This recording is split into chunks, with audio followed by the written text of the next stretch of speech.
జామువలే జామువలే జామువలే జామువలే వెయ్యి సంవత్సరములు నీకు జామువలే జామువలే జామువలే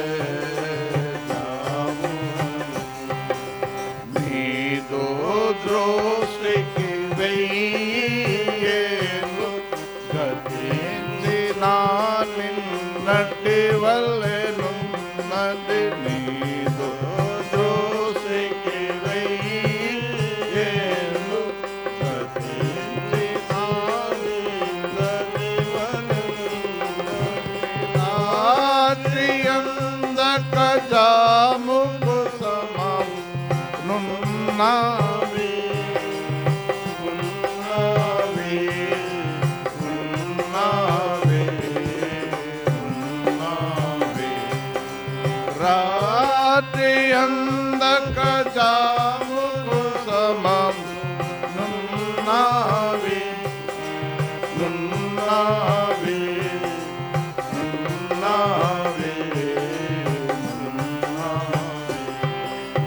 నీదో వారిని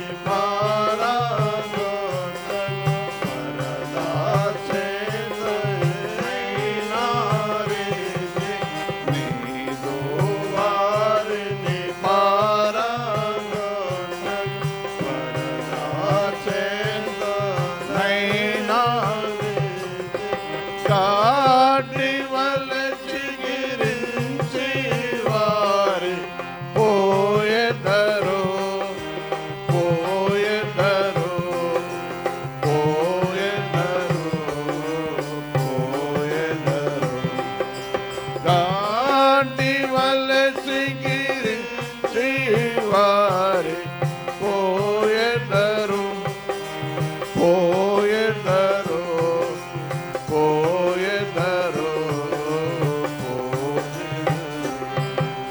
ప్రోదుట మొలచి దిగిరించును సాయంకాలమున కోయబడును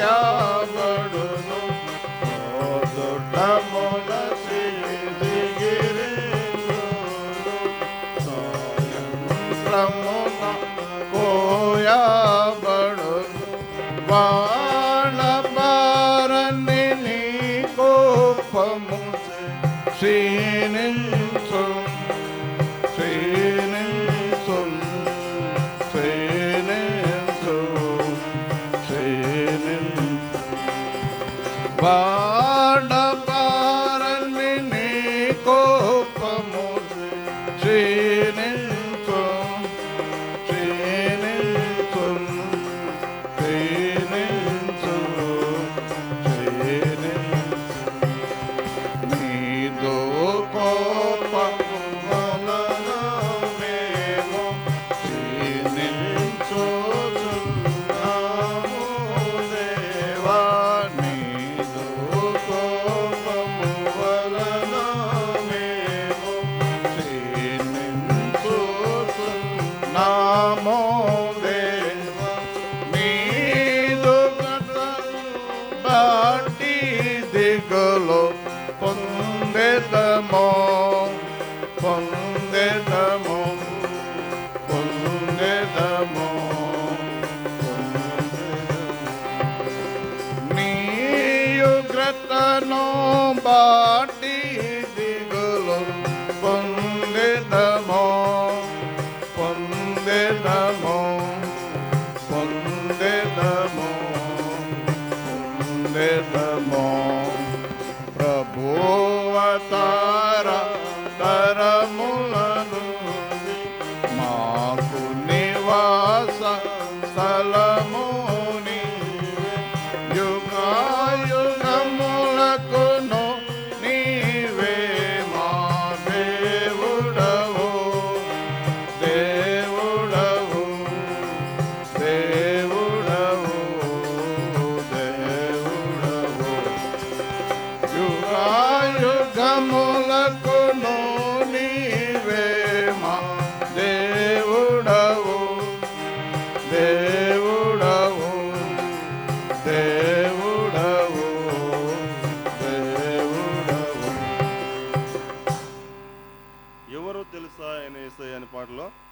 ఒక 2 చరణాలు పాడదాం. ప్రియులారా చూడండి, ఎవరో తెలుసా యేసయ్య.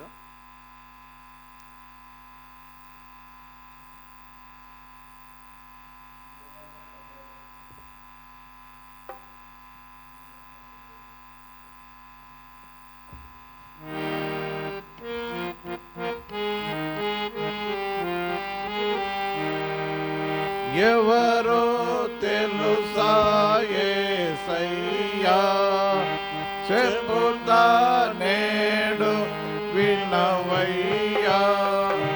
పెడచెవి పెట్టక త్వరపడి వచ్చే రక్షణ పొందయ్యా, రక్షణ పొందయ్యా.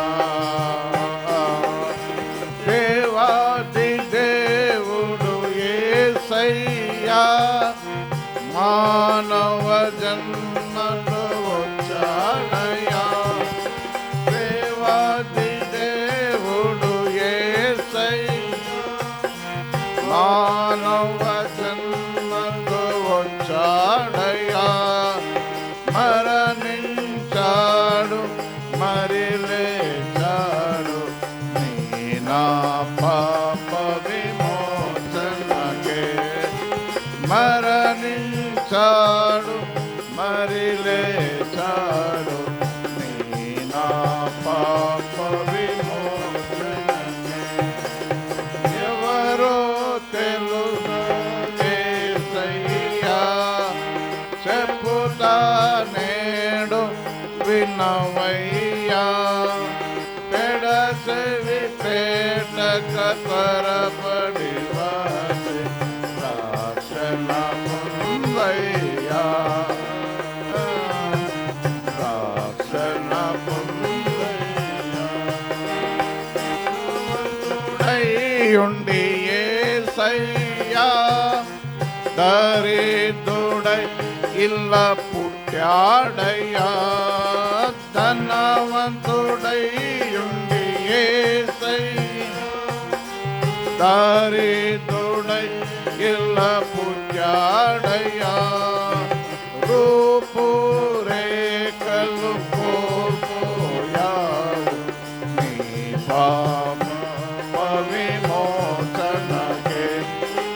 రూపురేఖలు కోల్పోయాడు, నీ నా పాప విమోచనకే. ఎవరో యేసయ్యా, చెప్పుతా నేను వినవయ్యా. పెడచెవి పెట్ట త్వరపడి వచ్చే రక్షణ పొందయ్యా, రక్షణ పొందయ్యా.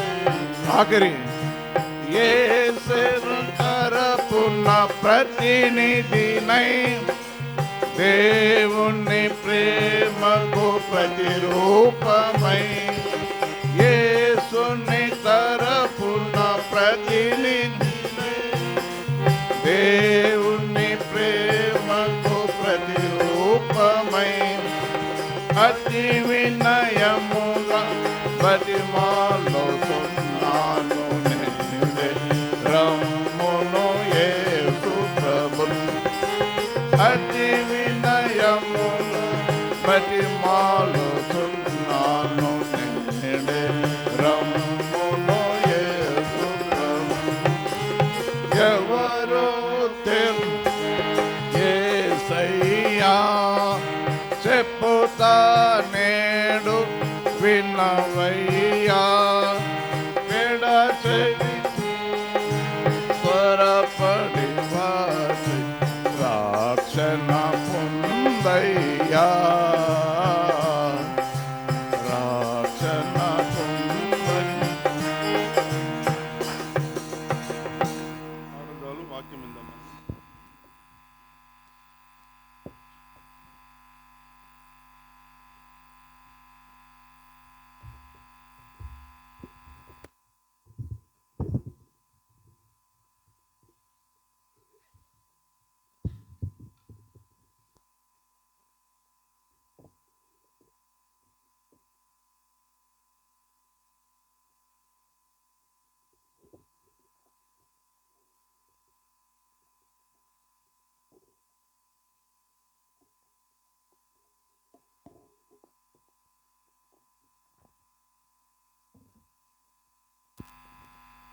పరలోకమందున మా తండ్రి, పరిశుద్ధ దేవాన్ని పాదం ఈ యొక్క సాయంకాల సమయంలో ప్రభా మా ఉదయకాలంలో ఆరాధనను వర్తమానంలో మాతో కలిసి మాట్లాడిన విధానం బట్టి చెల్లిస్తున్నాం. ఉదయకాలంలో అబ్రహాం గురించి, మధ్యాహ్న కాలంలో ప్రభా మనిషి యొక్క జీవితం గురించి మాట్లాడుతూ వచ్చినావు ప్రభా. మరొకసారి నీ పాదం దగ్గరికి వచ్చి సువార్త సమయంలో సాయంకాలం మనం సిద్ధపరిచిన విధానం బట్టి చెల్లిస్తున్నాం. నోటి బూరగా ఉండండి ప్రభా. మా యొక్క మాటలను ఉచ్చరించడం వలన మేము లోక సంబంధమైన కాకుండాను నీ యొక్క మాటలు ఉచ్చరించడానికి మాకు నేర్పించుకున్నాం తండ్రి. నాకు ప్రభా అయోగ్యులం తెలివి లేని వారం, జ్ఞానం లేని వారం ప్రభా, కృప చూపించి వాళ్ళని నడిపించుకున్నాం. వచ్చిన వారందరిని బట్టి నీకు స్తోత్రం చెల్లిస్తాం ప్రభా. ఈ యొక్క మా చుట్టూ నీ యొక్క కంచెం ముద్రించుకోమంటున్నాం. కరెంట్ని స్వాధీనంలో ఉంచుకొని వైరస్ నుంచి దూరపరిచి ప్రభా కృప చూపించి మా చుట్టూ నీ యొక్క ప్రాకారం కుమరించమని యేసునామమున అడిగి వేడుకుంటున్నాను తండ్రి. ఆమేన్.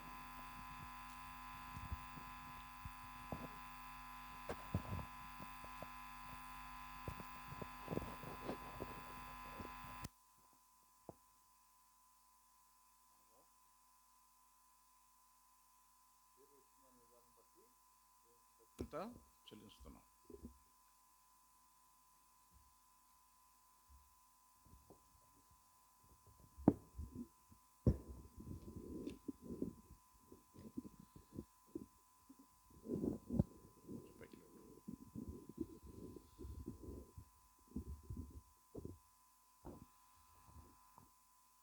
మనము ఇప్పుడు కరోనాలో ఉన్నాం. కరోనాగా ఇంతకుముందు చెప్పిన కా అంటే రోన్ అంటే మూ అంటే చెప్తూ వచ్చినాం. కా అంటే మనము ఇవన్నీ మాటలు ఇప్పుడు చెప్పుడు వచ్చినాం. కానీ ఈ కరోనాలో మనం ఉన్న దాన్ని బట్టి దేవుడు మనకు మనకు లాక్డౌన్ అని ఎప్పటి నుంచి వచ్చింది? మార్చి 22 నుంచి మనకు సంభవిస్తూ వచ్చింది. మార్చి 2 నుంచి సంభవిస్తూ వచ్చింది. కాబట్టి మనం దీనికన్నా ముందు దేవుడు మనకు ఎప్పుడూ బైబిల్లో రాసి పెట్టిండు. ఏమని? మా నోటికి మాస్క్ పెట్టుకోమని, రెండోది చేతులు కడుగొట్టడం, ఇంకేంది డిస్టెన్స్ దూరంగా ఉండటం. ఇవన్నీ మానవులు ఇప్పటి నుంచి చెప్పారు. దేవుని వాక్యంలో ఎప్పుడో రాయబడి ఉన్నాయి. కొన్ని సంవత్సరాలు 2000 సంవత్సరాలకు ముందే రాయబడిన మాటలు. అది ఒక మాట మీకు గుర్తు చేస్తాను. ఆ మాటను మీరు అండర్లైన్ చేసుకోండి. సామెతలు 13వ అధ్యాయం. సామెతలు 13వ అధ్యాయము. ఈ యొక్క ప్రజలు ఏంటంటే మాస్క్ పెట్టుకోండి. ప్రతిసారి మనము మందిరంలో చెప్తా ఉన్నారు సహోదరులు, మాస్క్ పెట్టుకోండి, డిస్టెన్స్గా దూరం ఉండండి, అదే మనం అది రుద్దుకోండి, చేతులు కడుక్కోండి అని చెప్తా ఉన్నారు. కానీ అది మామూలైన మాట కాదు. అది మన బైబిల్లో రాయబడిన మాటలు. చూడండి 13వ అధ్యాయము 3వ వచనంలో ఉంది. సెకండ్ లైన్, తన నోరును కాచుకొనివాడు తనను కాపాడుకొను. తన నోరును కాచుకొనివాడు తను కాపాడుకొనును. ఈ మాట మనకు ఏది మాస్క్ పెట్టుకు విషయంలో ఆ మాట ఉంది.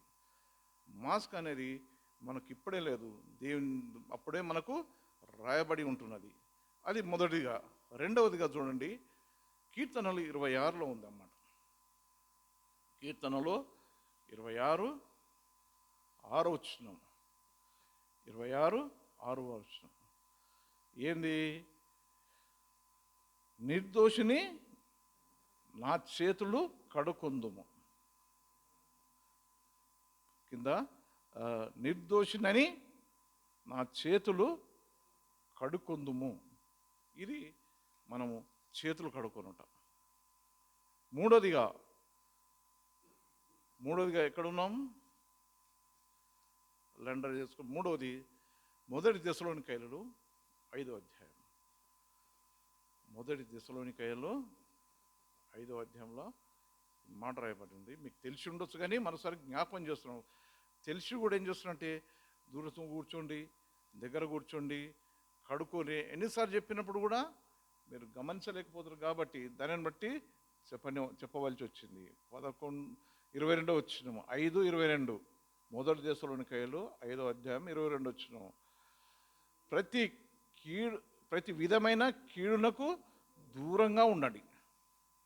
ప్రతి విధమైన కీడుకు దూరంగా ఉండండి అని ఇది మనకు అది ఏంది డిస్టెన్స్ మెయింటెనెన్స్, ఇది మనకు ఆ విధంగా ఉన్నది.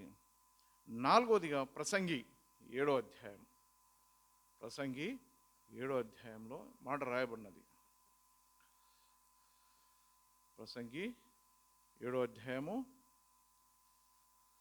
17వ వచనం. ఇప్పుడు ప్రజలు కూడా చెప్తాను, గవర్నమెంట్ అనవసరంగా బయటికి తిరగకూడొద్దు.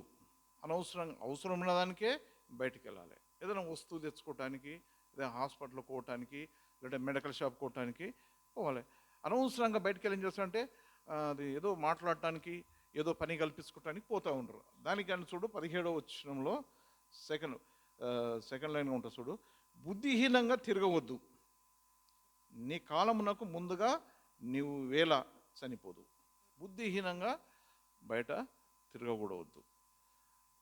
బుద్ధిహీనంగా తిరిగితే ఏమవుతుందంట, మనం చనిపోతామంట. బుద్ధిహీనంగా తిరగవద్దు, నీ కాలమునకు ముందుగా నీ వేళ చనిపోదు. ఈ మాట మనం గమనించాలి.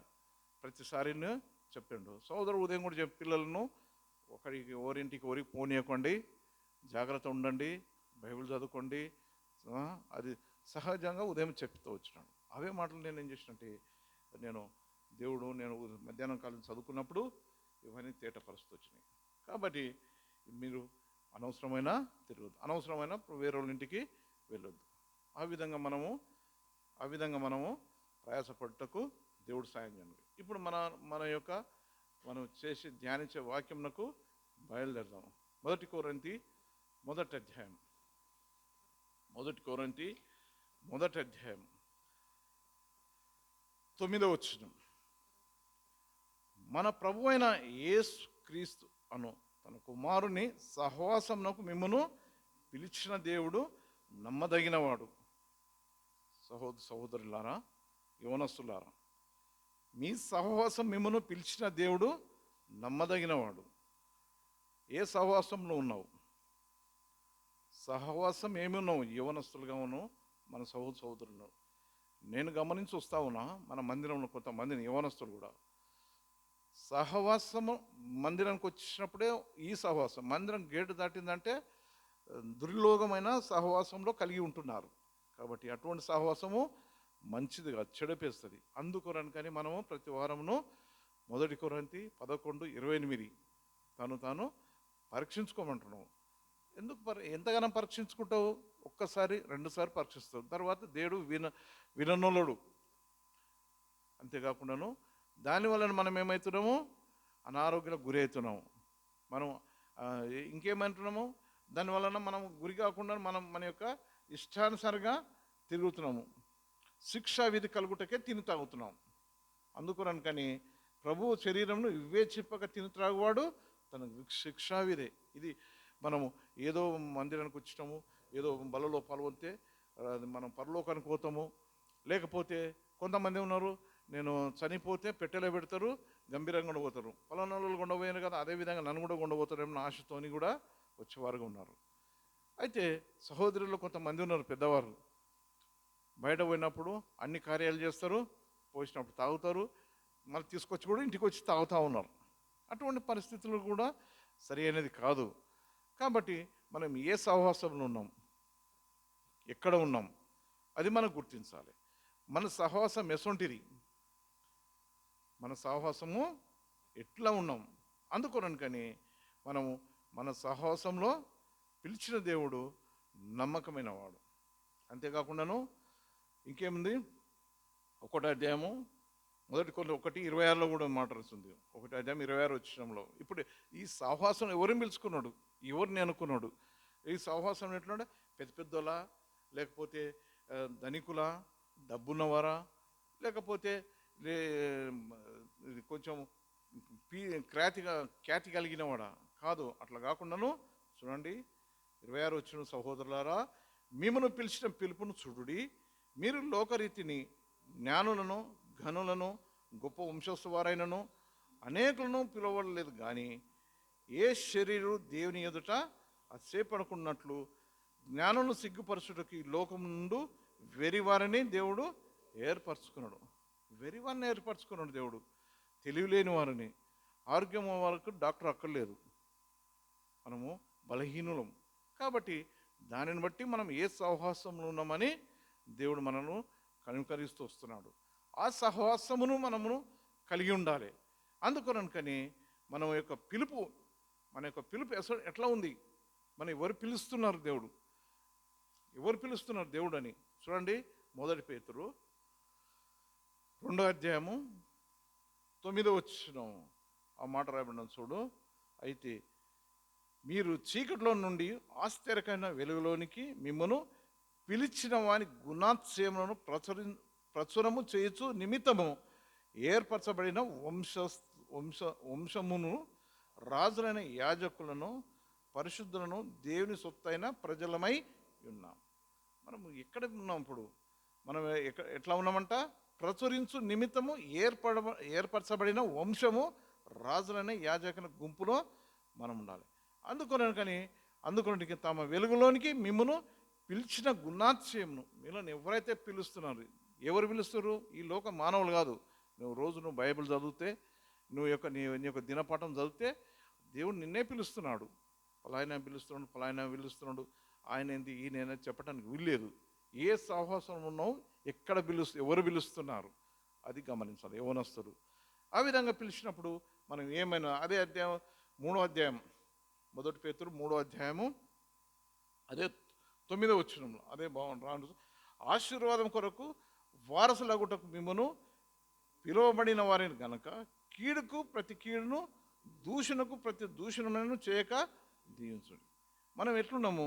ఆశీర్వాదమునకు వారసులగుటకు మిమ్మను పిలువబడితిరి. వారసులగుటకు మనల్ని పిలిచినాడు దేవుడు. ఏంటికి వారసులకు? పరలోకానికి. ఆ యొక్క పరలోకానికి వారసులుగా అవుటకు, దేవుని చిత్తానుగా ఉండుటకు, సహవాసంలో ఉండుటకు మనం పిలిచినాడు. మనం లేకుంటే మనకేం పని లేదా?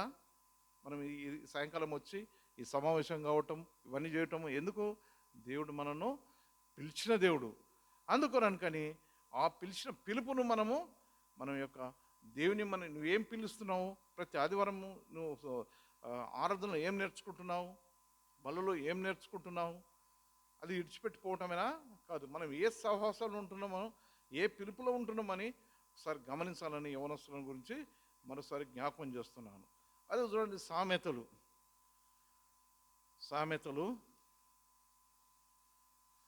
16వ అధ్యాయం. సామెతలు 16వ అధ్యాయంలో మాట రాయబడినది. 16వ అధ్యాయము 19వ వచనం.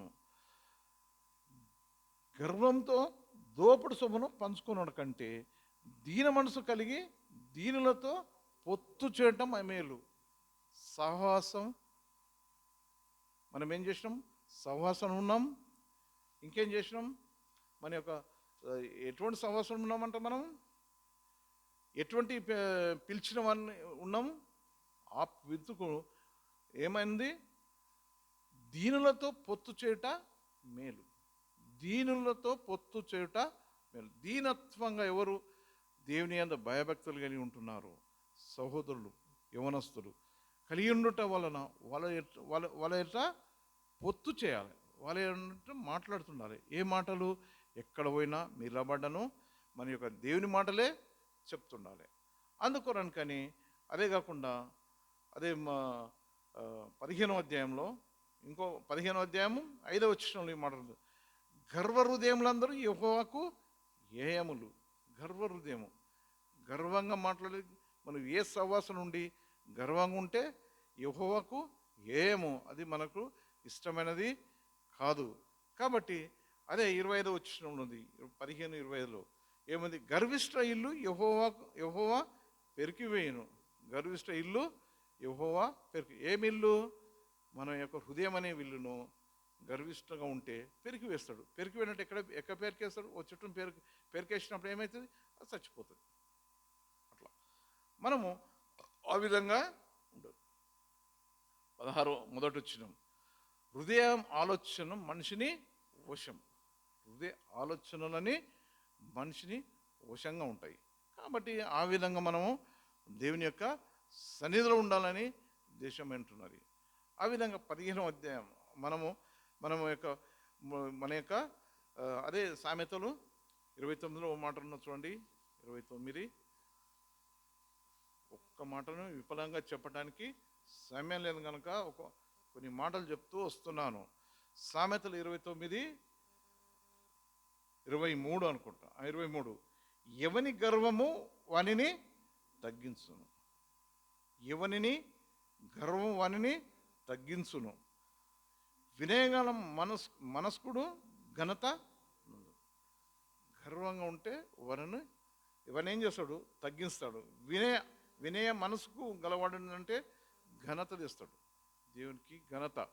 సంఘంలో ఈ యవనస్తులు మీరు ఇంతగానో ఉన్నారు, ఇంత యవనస్తులు ఉన్నారు. మందిరానికి వచ్చి మందిరం శుభ్రం చేయుట, మందిరంలో పని చేయుట, ఉదయం వచ్చి సాపలేయుట, ఇదంతా శుభ్రం చేస్తే ఇది అంతా యవనస్తుల పని. ఇది యవనస్తుల పని. మేము కూడా ఒకప్పుడు 25 సంవత్సరాల క్రితం, 30 సంవత్సరాల క్రితం ఉదయకాలం 5 గంటలకు లేచి 4:30కు 5 గంటలకు లేచి అంతా శుభ్రం చేసి చాపలేసి మళ్ళీ మధ్యాహ్నం వారికి భోజనం సిద్ధపరిచి ఇవన్నీ కలిసి 8 గంటలకల్లా కథ ఓవర్ చేసి 8 గంటలకు నాకు అప్పుడు ఉద్యోగము చాలా విపరీతంగా ఉన్నది. అప్పుడు కొత్తగా ఇక్కడ నుంచి విద్యానగర్ దాకా మళ్ళీ బండి మీద వెళ్ళిపోయి మళ్ళీ 9:45 కల్లా మళ్ళీ ఇంటికి మళ్ళీ ఆరాధనకు మళ్ళీ వచ్చేది. అంతగా కష్టపడ్డాం. కాబట్టి అటువంటి యవనస్తులు మీరు ఉత్తనే ఇంటికాడ ఉంటారు. ఉదయం లేచి మందిరానికి రావటమే మహా కష్టం ఉన్నది. ఆ దినాల్లో మేము ఎంతో కష్టపడుతూ వచ్చాము. ఆ విధంగా యవనస్తులుగా మేము ఉన్నప్పుడు మన ప్రేమ అది ఇప్పుడు పద్మాసులో హాల్ నైట్ ప్రేయర్ కూడా పోయేస్తుంటే సైకిల్ మీద. అప్పుడు సైకిల్ మీద పోయి పద్మాస్ ఉదయం మధ్యాహ్నం డ్యూటీ చేసి సాయంత్రం అక్కడనే ఉండి హాల్ నైట్ ప్రేయర్ చేసి తెల్లవారుజామున 4:30, 3 గంటలకు మళ్ళీ సైకిల్ తీసుకొని మళ్ళీ ఇంటికి వచ్చేది. ఇంటికి వచ్చి మళ్ళీ సిద్ధపడి మళ్ళీ 8:30 నుండి 9 గంటలకు మళ్ళీ డ్యూటీలో ఉండేది. అట్లా కొన్ని సహకారం చేస్తూ వచ్చినాం. దేవుడు అందుకోవడానికే దీవించుండు, ఆశీర్వదిస్తూ వచ్చినాడు. అందుకని ఉద్యోగంలో కూడా నేను ఉద్యోగం ఎక్కినప్పటి నుంచి రిటైర్డ్ అయినంత మటుకు 5 ప్రమోషన్లు తెచ్చుకున్నాను. 5 ప్రమోషన్ల రిటైర్డ్ అయినాను. కాబట్టి దేవుడు అంతంతగా బలపరుస్తూ వచ్చినాడు. ఏ సహవాసంలో ఉన్నాము, ఎవరితో సహవాసం కలిగి ఉన్నాము.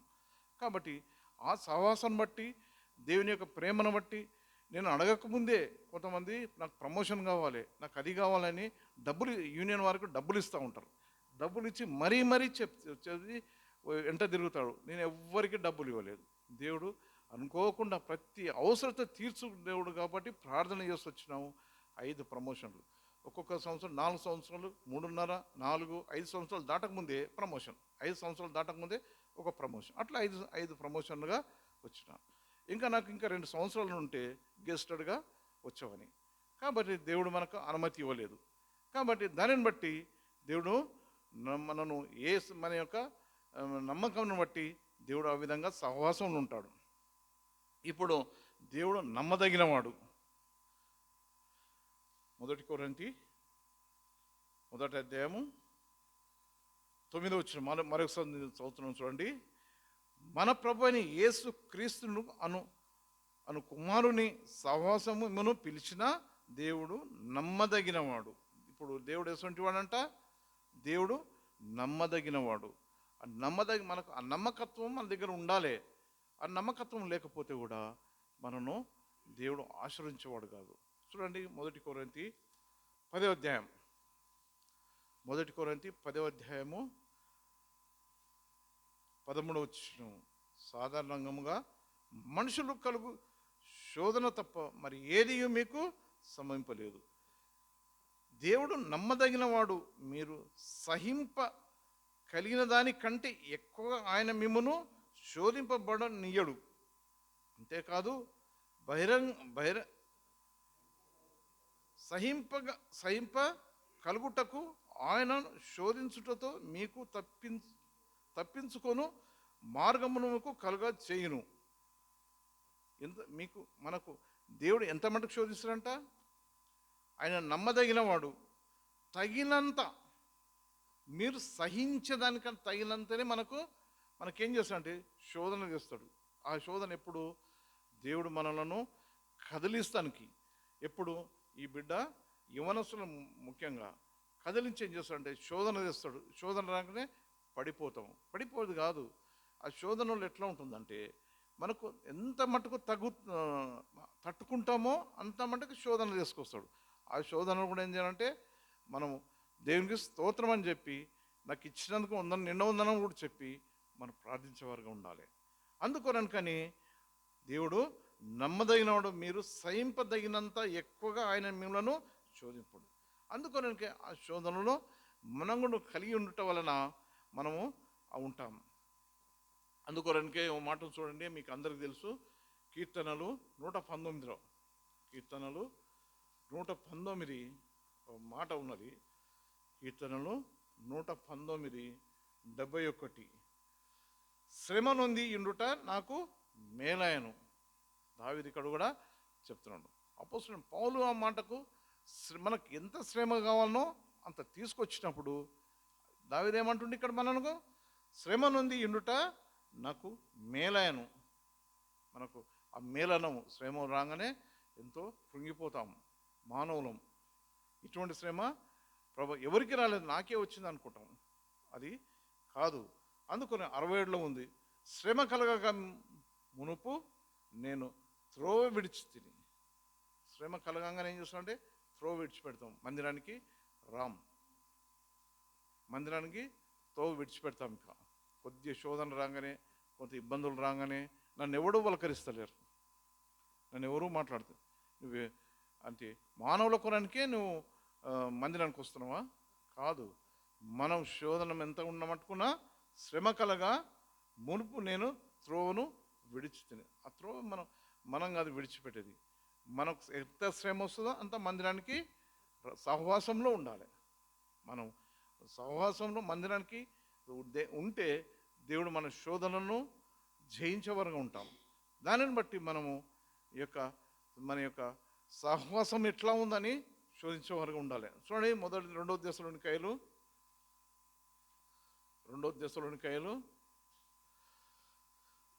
2వ అధ్యాయము 14 మీరు ఇలాగున రక్షింపబడి మన ప్రభువైన యేసుక్రీస్తుని యొక్క మహిమను పొందవలెనని ఆయన మీ సువార్త వలన మిమ్మును పిలిచెను. ఇట్లా మనల్ని ఎందుకు పిలిచిండు? ఆయన మా సువార్త వలన మిమ్మును పిలిచాడు. మా సువార్త. ఏం సువార్త? శోధనలో ఉన్నప్పుడు నువ్వు మందిరానికి వచ్చి ప్రార్థించడం వలన నీ యొక్క సువార్త, నీ యొక్క మేలును నువ్వేం కలిగి ఉన్నావో సహవాసంలో పంచుకుంటే అవన్నీ నువ్వు జయించగలుగుతావు. అందుకోనకని నేను పిలిచిన దేవుడు ఎటువంటి వాడంట? ఆయన మీ సువార్త వలన మిమ్మును పిలిచాడు. నువ్వు చెప్తావని, నువ్వు ఇతరులకు నీకు జరిగిన సంఘటన కూడా చెప్తావని, నీకు ఒక శోధనలు వచ్చినప్పుడు నువ్వు బైబిల్ చదివినప్పుడు నీకు ఇచ్చిన వాగ్దానం చెప్తావని, అందుకొరనుకని నీకు సహవాసంలో పిలుస్తున్నాడు. అందుకొరనుకని ఆ సహవాసంలో మనం ఉండాలని మన యొక్క దేవుని యొక్క కృప ఉంటుంది. అదే చూడండి, హెబ్రీ 3వ అధ్యాయము 1వ వచనం. ఇందువలన పరలోక సంబంధమైన పిలుపులో పాలు పొందిన పరిశుద్ధ సహోదరులారా మిమ్మును ఒప్పుకొని దానిని అపోస్తులను ప్రధాన యాజకులను యేసు మీదను మిమ్మల్ని లక్ష్యపెట్టుడి. ఏమేటుండు? ఇందువలన పరలోకమందమైన పిలుపు పాలు పొంది పరిశుద్ధ సహోదరులతో మిమ్మల్ని మెచ్చుకోండి. పరిశుద్ధులతో కలిసి దేవుని బిడ్డలతో కలిసిన సహవాసములను పిలిచిన దేవుడు మిమ్మల్ని కృంగిపోవద్దు, అశ్రద్ధ చేయవద్దు. మన హృదయంలోను తొందరగా మనను ఏం చేస్తుంటే యవనస్తులను సాతాను పడగొట్టడానికి చాలా ఇబ్బంది. ముందు జాగ్రత్తగా ముందుగట్ట ఏం చేస్తారంటే ఎవరు పడిపోతారా, ఎవరు చేస్తారా అంటది. సాతానికి ఏం చేస్తే మనము పడిపోయినప్పుడు ఏం చేస్తామంటే మధ్యలో ఏం చేస్తామంటే యేసు రక్తంతో మనం పాపను కడుగు ఈ సాతానును తొలగించమని ప్రార్థన చేసినప్పుడు సాతాను ఎంతగా వాడు ఏం చేస్తాడంటే పెయ్యంతా అది వానికి మంటలేసినట్టుగా మాట్లాడతాడు. అదొక వీడియో నా దగ్గర ఉంది. అది చెయ్యంతా మంటలేసినట్టు మాట్లాడుతున్నాడు. ఎప్పుడైతే దూషిస్తావో, ఎప్పుడైతే మందిరానికి మానేస్తావో, ఎప్పుడైతే ఆరాధించవో సాతాను ఎంత సంతోషపడుతుంది. చూసినావా నా ఎంత బిడ్డ నాతో సంతోషిస్తుండని సాతానుడు ఎంతో సంతోషిస్తాడు. కానీ ఆ సంతోష సహవాసం చేస్తే మనము తిరిగి మన యొక్క జీవితమును కుదుర్తపడదు. మనకు ఏ సహవాసంలో ఉన్నావు, ఎటువంటి సహవాసం కలిగి ఉంటున్నావు, ఆ సహవాసమును నువ్వు నీ యొక్క జీవితమును నువ్వు కలిగి ఉండాలని ఉద్దేశం.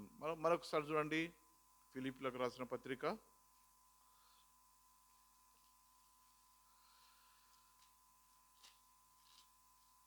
ఫిలిప్ 3వ అధ్యాయము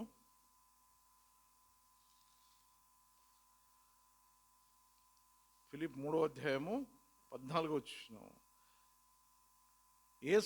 క్రీస్తు యేసునందు దేని ఉన్నతమైన పిలుపునకు కలిగి బహుమానము పొందవాలని గురి యొద్దకి నేను పరిగెత్తుతున్నాను. ఏ పిలుపుకి వెళ్తున్నావు చూడండి. క్రీస్తు యేసునందు దేని ఉన్నతమైన పిలుపునకు కలుగు బహుమానమునకు పొందవాలని గురి యొద్దకి నేను పరిగెత్తుతున్నాను. అటువంటి గురి, ఆ పిలుపుకు మనము ఏ సహవాసమును, ఏ పిలుపుకు యోగ్యతగా ఉన్నాము దేవుడు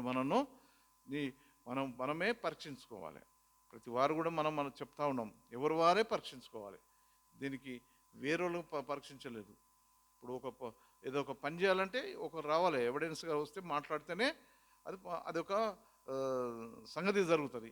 ఇక్కడ మనకు చెప్పిన రీతి ఏంటంటే పిలుపునకు బహుమానము, మన దేవుడు పిలిచిన దానికి బహుమానం ఇస్తూ ఉంటున్నాడు.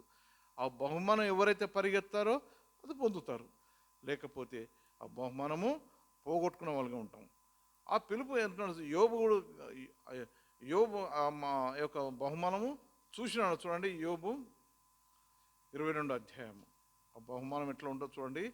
యోబు 22వ అధ్యాయంలో ఆ మాట రాయబడిన చూడండి, 22:21.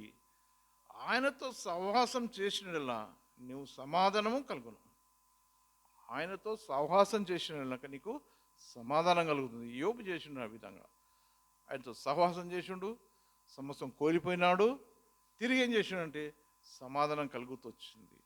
అటువంటి యోబుకు వచ్చిన శ్రమలు మనకు వస్తే మనం ఎప్పుడో మందిరం విడిచిపెట్టిపోదాము, ఊరు కూడా విడిచిపెట్టిపోదాం అనుకుంటాం. అటు మాటను దేవుడు మనకు అటు సహవాసము అందరికీ తెలుసు. అపోస్తుల కార్యం 2:42 ఏమున్నది? 2:42 ఏముంది? అపోస్తుల బోధయందు, సహవాసమందు, రొట్టె విరుచుటయందు, ప్రార్థన చేస్తూ ఎడతెగక ఉండాలి. మనము అటువంటి సహవాసంలో కలిగిన వారు ఉంటే దేవుడు నన్ను దీవిస్తాడు. లేకపోతే ఆ సహవాసం విడిచిపెట్టామంటే కొంతమంది తెలుసు, ఏం పేర్లు చెప్పలేము, సహవాసం విడిచి దేశదిమ్మరుగా తిరుగుతూ ఉంటాం. దేశదిమ్మరుగా ఏ సహవాసము సరిగా లేదు, ఒకదానికి లేడు. ఇక లేక వచ్చేసినంటే దీర్ఘమైన ఆరాధన, దీర్ఘమైన ప్రార్థన చేస్తాడు. ఏ సహవాసం లేదు. అటువంటి వారికి దేవుడు ఏ మేలులు ఇయ్యడు. అందుకని చూడండి, సామెతలు 13వ అధ్యాయంలో మాట ఉన్నది చూడండి. సామెతలు 13వ అధ్యాయము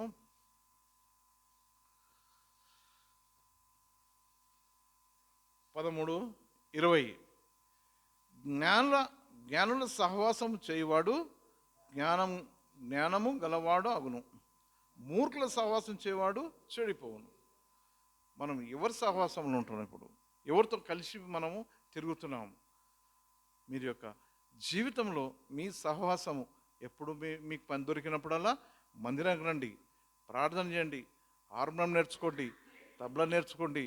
ఇవన్నీ మీరు సహవాసంలో ఉండాలి. మీ యొక్క యూత్ అంతా కలిసి సహవాసంలో ఉండి మీరందరూ కలిసి మళ్ళీ మాట్లాడుకొని ఏం చేయాలంటే ఇది శుభ్రం చేద్దామా, ఇది కడుగుదామా అని ఈ సహవాసంలో ఉంటే మీకేం చేస్తాడంటే దేవుడు అంతకంతకు ఆశీర్వదిస్తాడు. నాకేం పట్టిందిలే, నేనేం చేస్తానా, నేనే ఉన్నానా అనుకుంటా. ఇటువంటి సహవాసము ఎక్కడ దొరకదు.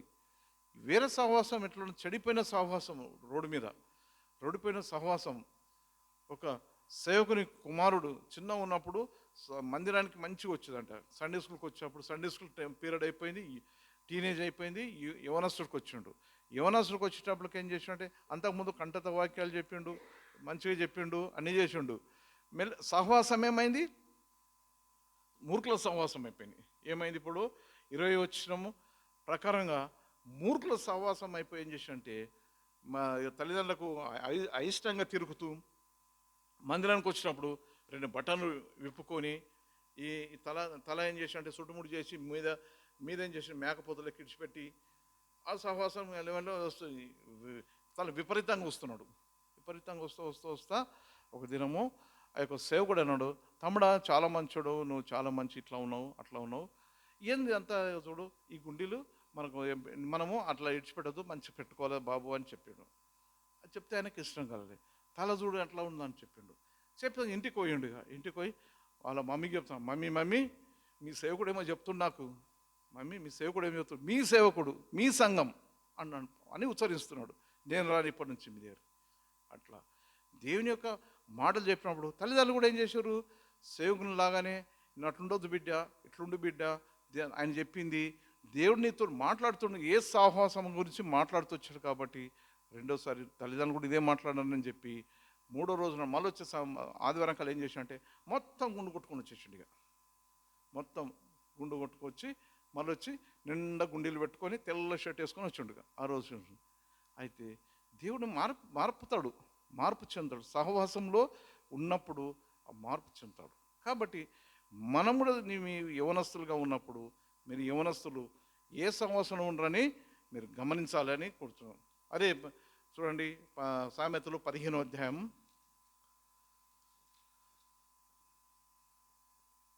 31 వచ్చినాము. జీవార్థమైన ఉపదేశమును అంగీకరించే వారికి జ్ఞానుల సహవాసము లభించును. ఏమవుతుంది? జీవార్థమైన ఉపదేశమును అంగీకరించే వారికి జ్ఞానమైన సహవాసం లభిస్తుంది. ఇప్పుడు ఏం చెప్పినా 2వ వారం వచ్చేసరికి అంత గుండు కొట్టించుకొని వచ్చాడు.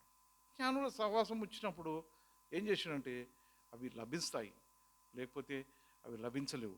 మనం 8 సంవత్సరాలు ఉంటున్నామని యవనస్తులము, పెద్దలైన వారు ఎవరైనా కానీ నువ్వు ఎక్కడ తిరుగుతున్నావు, ఏ సంవత్సరం ఉంటున్నామని నేర్చుకోవాలని చూస్తాం. వాళ్ళ చివరిగా కీర్తనలు 101, కీర్తనలు 101 చూడండి. టైం ఎక్కువ తీసుకున్నాను. కీర్తన 101 6వ వచనం, నా యొద్ద నివసించున్నట్లు దేశంలో నమ్మకస్తులైన వారిని నేను కనిపించున్నాను. ఇప్పుడు మనం ఇంత చదివింది సహవాసమును పిలుపును గురించి మనం వింటూ వచ్చినాము. ఇప్పుడు ఆఖరికి ఏమంటుండు దావీదు, ఏమంటుండంటే నా యొద్ద నివసించున్నట్లు దేశంలో నమ్మకస్తుల వారిని నేను కనిపెడుతున్నాను. ఇప్పుడు ఎవరు నమ్మకస్తులమో ఎవరు ఏముందో యవనస్తుల గురించి ఎవరు కనిపెడుతున్నారు, దేవుడు కనిపెడుతుండంట. ఆ కనిపెట్టిన దానికి ఎవరు బహుమానం పొందుతారో అది మీరే తీర్మానం చేసుకోవాలి. ఆ విధంగా మనను ఏం చేసినాడు, నా యొద్ద నివసించున్నట్లు, నా యొద్ద ఈ మందిరంలో నివసించినట్లు. మందిరం అంటే ఇక్కడనే ఉంచి పండుకున్నది కాదు. ప్రతి విషయంలో మీ పని నువ్వు చేస్తూ, నీ యొక్క ఉద్యోగం చేస్తూ, ఇంట్లో లోబడుతూ, ఇంటిలో పని చేస్తూ, సమయం దొరికినప్పుడల్లా మీ యొక్క సహవాసం అంతా కలిసి మందిరంలో గ్యాదర్ కావాలి. గ్యాదర్ అయినప్పుడు మీ యొక్క తలాంతులను ఇవన్నీ ఉన్నాయి నేర్చుకోవటానికి, ఇవన్నీ నేర్చుకోవాలి, శుభ్రం చేయాలి. అటువంటి నమ్మకస్తులు అని దేవుడు ఏం చేస్తాడంటే కనిపెడుతున్నాడు. ఎవరు నమ్మకస్తులంగా ఉంటున్నామో దేవుడు ఎరుగును.